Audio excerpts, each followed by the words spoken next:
નમસ્કાર દર્શક મિત્રો, આપ જોઈ રહ્યા છો અર્થ પડકાર ન્યૂઝ। રાજકોટ જિલ્લાના ધોરાજીના જેતપુર રોડ પર ભૂગર્ભ ગટરનું દૂષિત પાણી મુખ્ય માર્ગ પર ફરી વળ્યું। ધોરાજીના જેતપુર રોડ પર ઘણા સમયથી રોડ રસ્તાઓ અને ટ્રાફિક સમસ્યાઓ અને ભૂગર્ભ ગટરનું દૂષિત પાણીને કારણે સ્થાનિક વેપારીઓ ત્રસ્ત।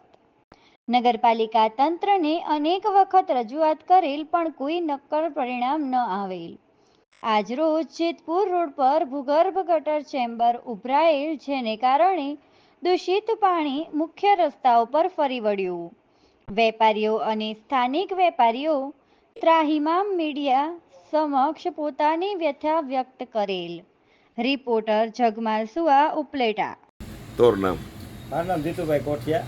અત્યારે જેતપુર રોડ ઉપર હું ઓટો પાર્ટની દુકાન ધરાવું છું અને આજે જેતપુર રોડ ઉપર આજે સમસ્યા જ છે। જ્યારથી આરસીસી રોડ બન્યો છે ત્યારથી સમસ્યાનો પાર નથી। આ સમસ્યા ફક્ત ભ્રષ્ટાચારને લીધે જ સમસ્યા થાય છે।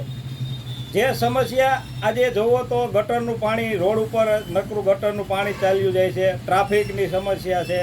આ બધી સમસ્યાને લીધે અત્યારે અમે પણ મંદિરના માહોલમાં સપડાઈ ગયા છીએ કે જેની કોઈ સીમા નથી અને આ બાબતે તંત્ર ધ્યાન આપતું જ નથી। તંત્રને કોઈ જાતની કાંઈ પડી જ નથી અને તંત્ર ઘોર નિંદ્રામાં સૂતું છે। એ જ મને ખબર નથી પડતી કે આ તંત્રને કેમ દેખાતું નથી કાંઈ। કેવી તકલીફ પડે?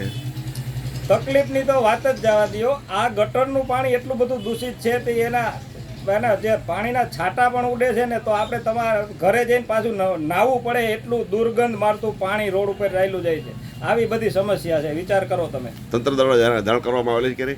હવે તંત્રને જાણ કરવાની જે તમે વાત કરો છો, તંત્રના અધિકારીઓ આ રોડ ઉપર રોજ નીકળે છે અને આ સમસ્યા બધાને દેખાય છે, તો આમાં રજૂઆત કરવાની ન હોય, એની મેળે એને દેખાવું જોઈએ ને એની મેળે એને સમસ્યા સોલ્વ કરવી જોઈએ।